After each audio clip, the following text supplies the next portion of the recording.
Je connais d'ailleurs pas mal d'entre vous, très peu, il est vrai, pour avoir travaillé avec vous au moment où je prestais au ministère en tant que secrétaire permanent du ministère des Relations extérieures, de la coopération internationale, appellation de l'époque, il y a de cela 6 ans.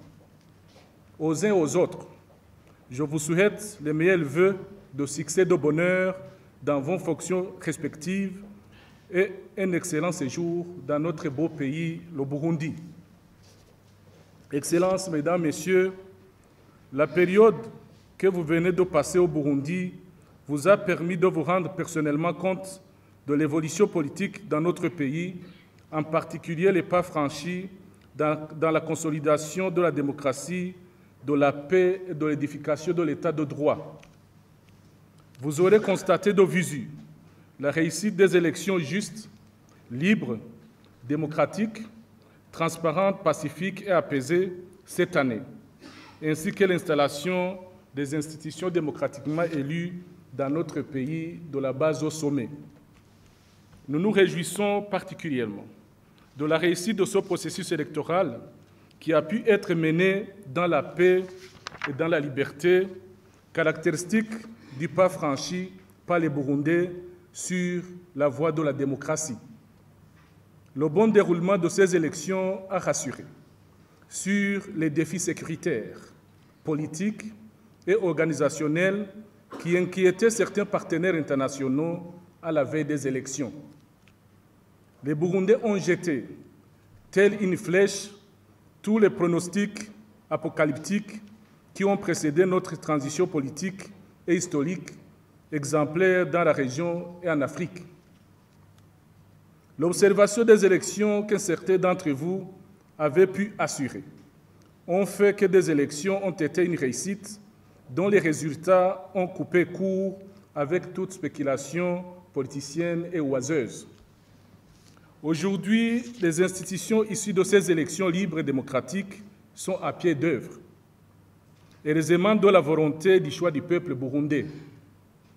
Nous ne doutons pas de votre soutien afin qu'elles relèvent les nombreux défis auxquels elles font face pour donner une réponse satisfaisante aux aspirations légitimes du peuple burundais qui les a mises en place, et tout cela, bien évidemment, à travers une coopération mutuellement avantageuse et respectueuse. Vous avez par ailleurs vécu avec nous, ici sur le terrain, les défis économiques et sociaux du pays, issus en partie de mutations successives de l'économie mondiale et de la pandémie de la COVID-19, de même que les efforts du gouvernement burundais pour tenter d'atténuer leurs effets ou mieux d'y mettre un terme. Vous avez suivi sans nul doute, avec attention voulue, les orientations du nouveau pouvoir dans le cadre de la recherche d'une paix et d'une sécurité durable dans le pays. Nous nous sommes engagés à endiguer toutes les formes de criminalité. Nous félicitons et encourageons les agents de police, les administratifs et les magistrats qui répondent déjà par des actes concrets à l'appel gouvernemental de traiter en toute urgence les dossiers des cas de flagrant délit. Cela contribue à remonter le niveau de confiance dans la justice burundaise, à dissuader les criminels à passer à l'acte. Nous allons continuer à investir dans le renforcement des capacités des services judiciaires, des forces de l'ordre et de sécurité, notamment par la formation et l'équipement, de même que l'amélioration de leur organisation afin qu'ils accomplissent efficacement leur noble mission. Je voudrais attirer votre attention sur le caractère central du devenir du secteur de sécurité de mon pays, à savoir son caractère régional. En effet, le Burundi se trouve dans une région marquée de temps en autre par des poussées de violence et d'instabilité causées par la présence des forces négatives qui pilulent, notamment dans la partie est de la RDC, et surtout le non-respect des instruments juridiques régionaux en matière de paix et de sécurité. C'est un défi pour le Burundi et la région, mais aussi un appel à la responsabilité.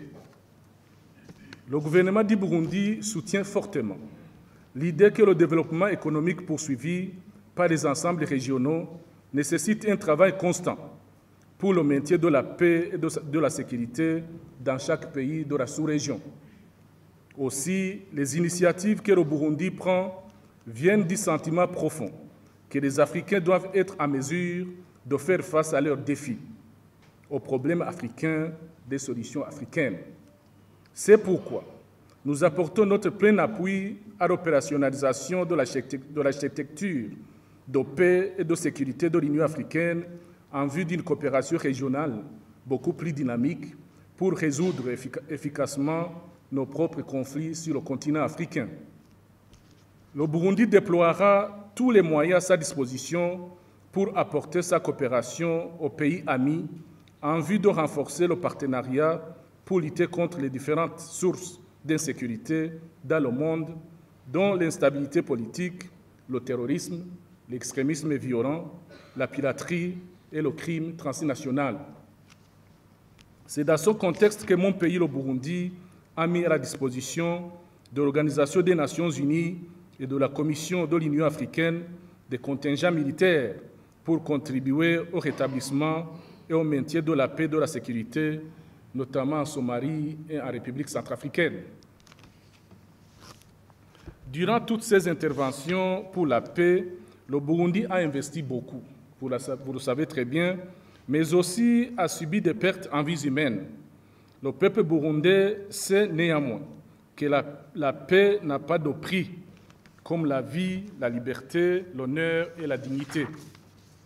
Je vais dire ici que ces valeurs-là sont absolues pour nous, le peuple burundais. C'est à cet effet que le Burundi, comme nation fière et digne, a réagi avec vigueur en acceptant d'envoyer ses filles et fils là où ces valeurs étaient menacées. Le Burundi continuera à apporter sa modeste contribution au rétablissement et au maintien de la paix dans le monde au nom de la sécurité collective. Excellences, Mesdames, Messieurs, le gouvernement du Burundi a pris un engagement pour la bonne gestion de la chose publique et déclaré le renforcement de la bonne gouvernance pour une lutte sans merci contre les comportements irresponsables qui mettent en danger le trésor public par les vols, détournements et mauvaise gestion de la chose publique. Nous allons poursuivre ce combat avec plus de détermination en s'assurant que toute la population adhère à ce programme et joue activement son rôle dans cette lutte que nous sommes appelés à gagner. La politique de la gratuité des soins de santé pour les enfants de moins de 5 ans, pour les femmes enceintes et les accouchements dans les structures sanitaires étatiques, de même que celle de la gratuité de la scolarité, de l'enseignement primaire, qui est étendue jusqu'à la 9e année d'études, répondent à notre souci d'améliorer les conditions de vie de notre population. Elles seront poursuivies de plus belle, car elles cadrent bien avec le souci du respect des droits de la femme et des droits de l'enfant, d'abord droit à la vie, ensuite droit à l'éducation. Comme vous le savez, l'éducation est une des armes redoutables pour réussir le développement durable pour tous. Et mesdames, messieurs, distingués invités, la COVID-19, quant à elle, continue de peser de tout son poids sur tous les secteurs de la vie nationale, malgré la propagation quasi maîtrisée au Burundi. Je remercie vivement les partenaires qui ont contribué d'une façon ou d'une autre aux efforts du gouvernement burundais dans son combat déterminé contre cet ennemi invisible commun. Mention spéciale aux professionnels de la santé à tous les niveaux pour leur rôle central dans son combat partagé. Les résultats de la campagne de 3 mois contre la pandémie de la COVID-19, lancée par son Excellence Monsieur le Président de la République, sont en tout cas très encourageants et vous l'avez entendu hier.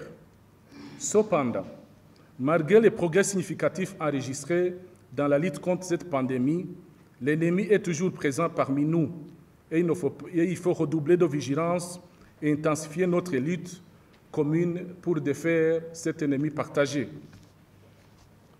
Pour une meilleure canalisation de cette lutte commune contre la COVID-19, le fonds alloué au combat engagé contre cette pandémie sera désormais un fonds unique hébergé à la Banque de la République du Burundi. Tous ceux qui voudront intervenir dans ce domaine passeront impérativement par ce canal. Toute initiative parallèle sera malheureusement contre-productive. Excellences, Mesdames, Messieurs, distingués invités, la jeunesse de notre population est un atout, tout le monde le sait. Mais dans la situation de pauvreté et de faible investissement, cela devient aussi un défi.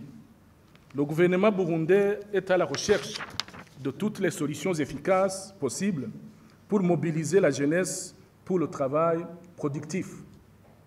À cet égard, le gouvernement dispose d'une ambitieuse politique visant la réduction du chômage, l'accroissement de l'emploi des jeunes sortant des systèmes scolaires et la mise à jour des compétences requises par la formation continue. Dans ce cadre, la vision Burundi 2025 a donné le ton par la recommandation de créer, à moyen terme, un fonds national pour le financement des jeunes créateurs d'emplois.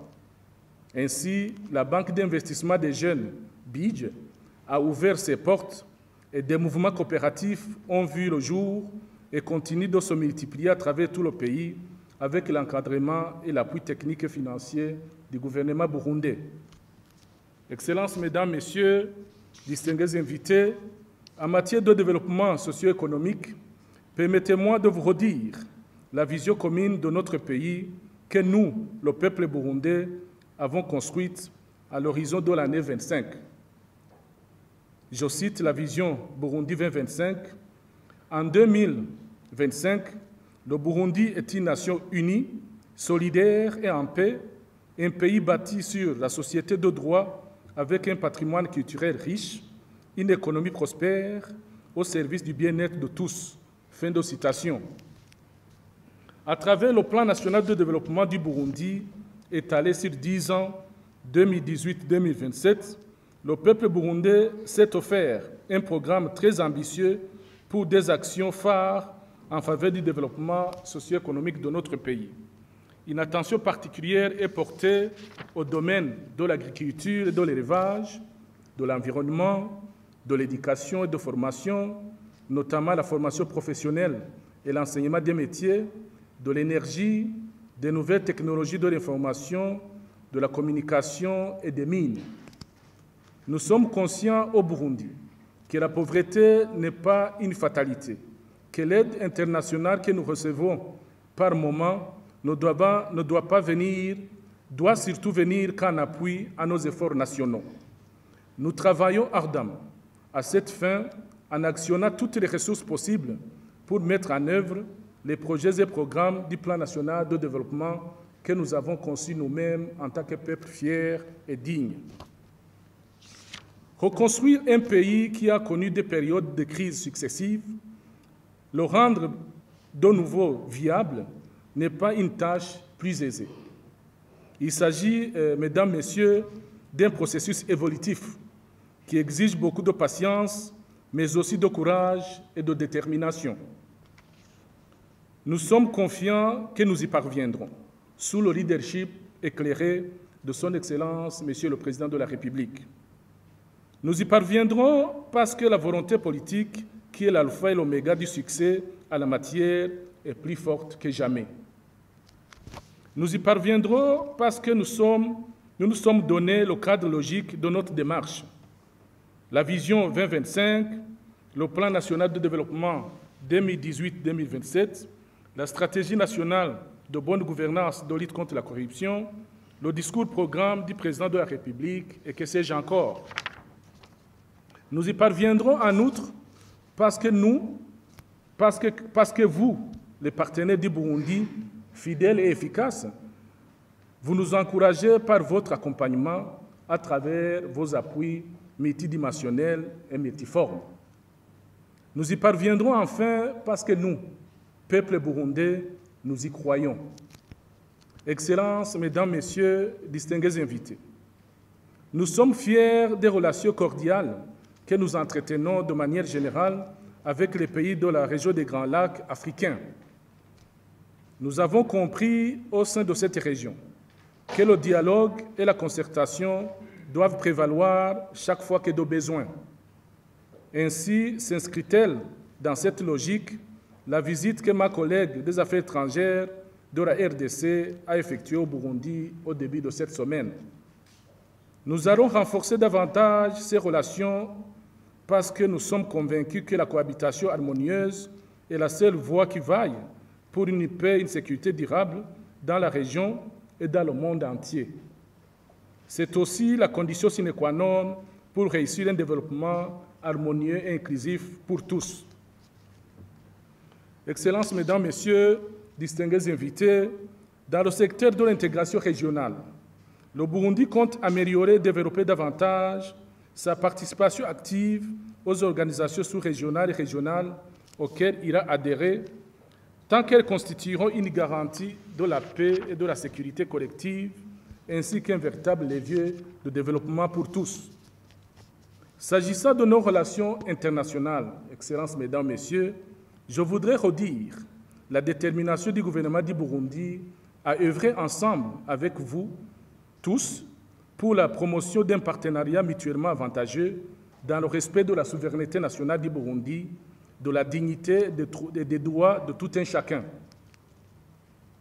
Le temps est donc venu, Excellences, Mesdames, Messieurs, en ce qui nous concerne, de normaliser les relations avec les partenaires traditionnels du Burundi, dont les liens d'amitié avec certains sont confrontés à des défis majeurs, et d'ouvrir la porte aux nouveaux partenaires qui voudront développer des relations mutuellement bénéfiques, respectueuses avec notre pays, le Burundi.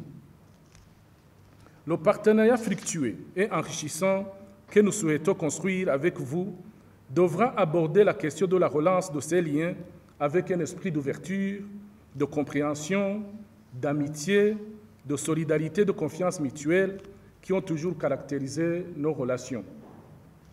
Votre rôle, Excellences, Mesdames, Messieurs, sera d'une importance capitale à cet égard.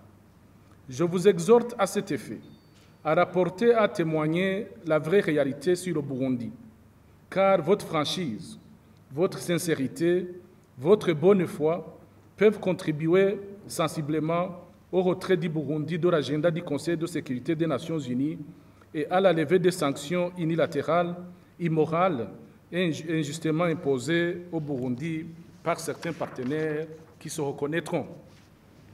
J'invite ceux qui les ont prises de les lever sans attendre, car le statu quo n'est pas une option, il est contre-productif pour toutes les parties.